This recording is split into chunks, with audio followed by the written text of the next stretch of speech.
जमशेदपुर से 13 जनवरी को अपहृत युवक कैरव गांधी को पुलिस ने आज सकुशल बरामद कर लिया है। इस पूरे मामले की जानकारी देते हुए जमशेदपुर के एसएसपी पीयूष पांडे ने प्रेस कॉन्फ्रेंस कर मीडिया को जानकारी दी। हालांकि इस हाई प्रोफाइल अपहरण मामले में अब तक किसी भी अपहरणकर्ता की गिरफ्तारी नहीं हो सकी है, जो कई सवाल खड़े कर। 13 जनवरी को बिष्टुपुर थाना क्षेत्र अंतर्गत सीएच एरिया से 24 वर्षीय युवक कैरव गांधी का अज्ञात अपराधियों द्वारा अपहरण कर लिया गया था।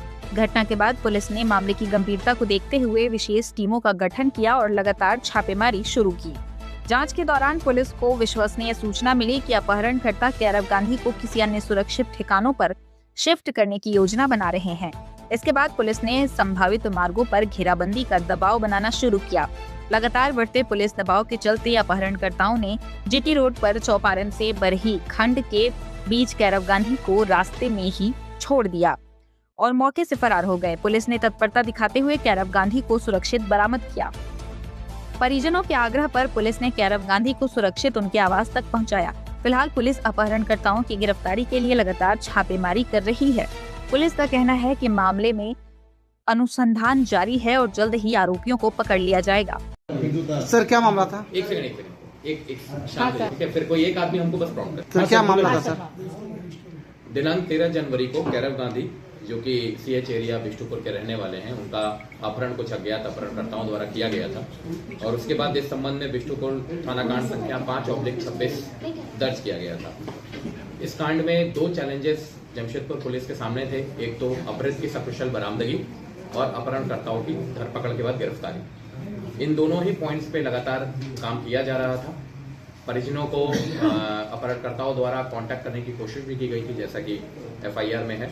और इसमें रैंसम फ्रंट पर परिजनों से क्या नेगोशिएशन हुआ है, उस बात की हम लोगों को आधिकारिक जानकारी नहीं है। वो परिजनों द्वारा हमको डिस्क्लोज नहीं किया गया है।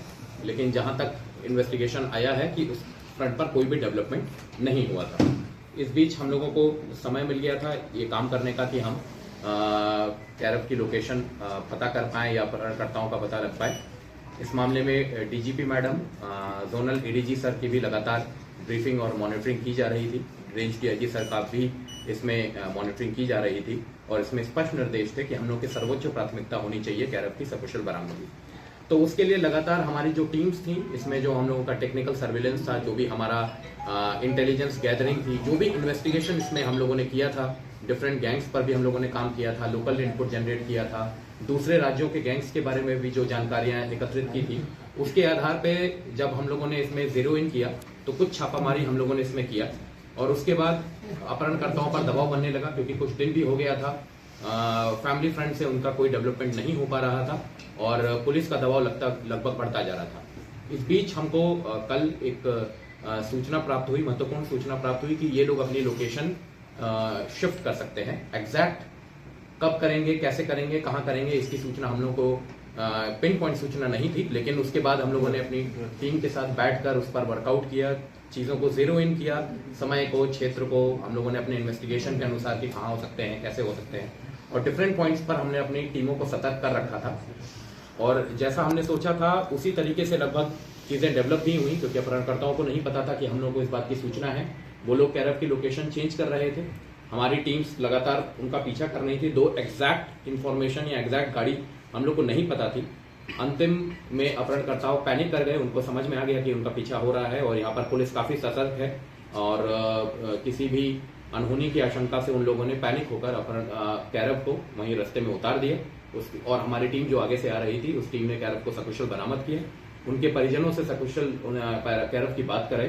परिजनों ने हमें अनुरोध किया कि कैरव लगभग 13 दिन से घर में नहीं है, तो उनको कहीं थाना या पुलिस ऑफिस ना ले जाकर सबसे पहले उनको परिजनों से मिलाया जाए। और इसीलिए जमशेदपुर पुलिस की टीम के द्वारा उनको सबसे पहले उनके परिजनों पे सुपुर्द किया गया। वो एकदम सकुशल है। उनके द्वारा यह भी बताया गया है कि किसी भी तरह की मारपीट या अब्यूजिव बिहेवियर उनके साथ नहीं किया गया, किसी भी तरह का टॉर्चर उनके द्वारा नहीं किया गया है। अपहरणकर्ता कौन है, इसकी पहचान अभी पूरी तरीके से नहीं हो पाई है। हम लोग उस पॉइंट पर काम कर रहे हैं, जल्दी ही हम लोग को उस पर सफलता मिल पाएगी। अपहृत कैरव गांधी मानसिक रूप से बिल्कुल अभी स्वस्थ है, वो बात भी कर रहे हैं और हम आशा करते हैं कि आने वाले दिनों में उस ट्रॉमा को वो भूल भी जाएंगे। साथ ही साथ अब हम लोग का जो इसमें चैलेंज है वो सभी अपहरणकर्ताओं की गिरफ्तारी है। उसके लिए लगातार हम लोग छापामारी कर रहे हैं। जो भी इनपुट्स जनरेट हुई है, जो भी हमें परिजनों से सूचना मिली है, कैरव से सूचना मिली है, उसके आधार पर इस पर काम चल रहा है। क्या बताएं? हाँ, बहुत ज्यादा इन्फॉर्मेशन देखिए उन लोगों ने अपना जो है कि अपहरणकर्ताओं ने अपनी पहचान ऑब्वियसली उनके सामने डिस्क्लोज नहीं की है। तो जो जो चीजें बताई हैं उन चीजों को हमने अपने इन्वेस्टिगेशन में लिया है और उस पॉइंट पर आगे कार्रवाई की जाएगी। किस जगह पे छोड़ा था कैरव को ये छोड़ा था चौपारण और जो बरही का हमारा खंड है उसके बीच में कहीं पर रास्ते पर ही, जो हाईवे का है उसी रास्ते पर ड्रॉप किया था और उसके बाद गाड़ी कहीं चली गई। वो गाड़ी हम लोग लोकेट नहीं कर पाए। हम लोग उसको लोकेट करने की पूरी कोशिश कर रहे हैं। इलाका जो था पब्लिकली नहीं, ये काफी देर रात की बात है, लगभग 12 से 12:30 बजे की बात है। बहुत ज्यादा उस समय पब्लिक का उस समय मूवमेंट नहीं था, जो बाकी ट्रैफिक मूवमेंट वगैरह रहता है ट्रक्स वगैरह का, वैसे वाला। ये अपहरण कैसे हुआ था और कहाँ से हुआ? अपहरण यहीं से हुआ था, जो CH एरिया में कदमा सोनारी लिंक रोड के सामने से ही अपहरण हुआ था। जो इन्वेस्टिगेशन में हम लोग को बातें पता चली हैं कि ये गाड़ी में कुछ लोग आए थे और उनका अपहरण करके उनको ले गए थे और उनकी गाड़ी को कंदरा बेड़े के पास डंप कर दिया गया। ये इसी इन्फॉर्मेशन पे हम लोगों ने आगे भी काम किया है। CCTV फुटेज पर भी हम लोगों ने। इससे पहले भी कई प्रयास किया गया था क्या सर? कितना लोकेशन चेंज हुआ है या कुछ भी ऐसा? देखिए अभी क्योंकि आज ही वो हुए हैं, उनके परिजनों की भी ये दरख्वास्त थी कि उनको फैमिली के साथ थोड़ा सा टाइम दिया जाए। जब एक बार वो बात करने के लिए हमसे रेडी होंगे, पूरी तरीके से वो रहेंगे, तब उस पर डिटेल में हम लोग उससे बात की जाएगी। प्रारंभिक पूछताछ हम लोगों ने उनसे की है, तो जो इनपुट्स हम लोग को मिले उस पर हम लोग इससे पहले भी कई प्रयास किया गया था क्या अपहरण का? इससे पहले का ऐसा कुछ इनपुट हम लोग को सर अभी तक कैरो जब यहाँ से नहीं निकला, सर कैरो यहाँ से जब निकले घर से तो रास्ते में उन्हें किस तरह से ट्रैप की, ये तो कैरो बताया होगा ना कि कैसे उनको ट्रैप किया गया? हाँ, रास्ते में वही उन्होंने बताया कि एक कार में कुछ लोगों के द्वारा उनको रोका गया और उनको बोला गया कि कुछ इशू हुआ है, आपको तुरंत हमारी गाड़ी में बैठना पड़ेगा। और उनको उस गाड़ी में बैठा के दूसरी गाड़ी में दूसरा अपहरणकर्ता उनकी गाड़ी को चला रहे थे और आगे अपहरणकर्ता। ये पुलिस के वाहन का इस्तेमाल किया गया था जो दिखा, जो आ रही थी बात सामने। देखिए इन्वेस्टिगेशन में तो वही सामने आया है, हम इस पर भी काम कर रहे हैं। इन्वेस्टिगेशन अभी तक के इन्वेस्टिगेशन में बात ये गाड़ी कहाँ की थी? पुलिस के वाहन नहीं है, पुलिस ये बेसिकली मास्करेड किया गया था। पुलिस का वाहन नहीं है वो, उसको पुलिस का स्टिकर वगैरह लगा के मास्करेड किया गया था। ये गैंग कहाँ का है? ये अभी गैंग अभी अपहरणकर्ताओं की आइडेंटिफिकेशन फ्रंट पे ही काम चल रहा है। गैंग कौन सा एग्जैक्टली, एक बार जब कुछ गिरफ्तारियां बिहार के हैं या बंगाल के, अभी ये नहीं बता पाएंगे। Exactly at this point of moment किस राज्य के हैं हम लोग ये नहीं बता पाएंगे। हेलो सर, रेड किस स्टेट में हुआ?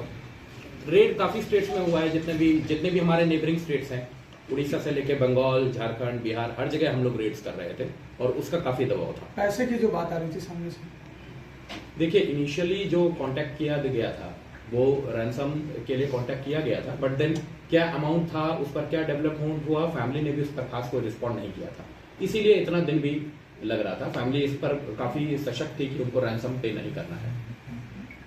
ठीक है।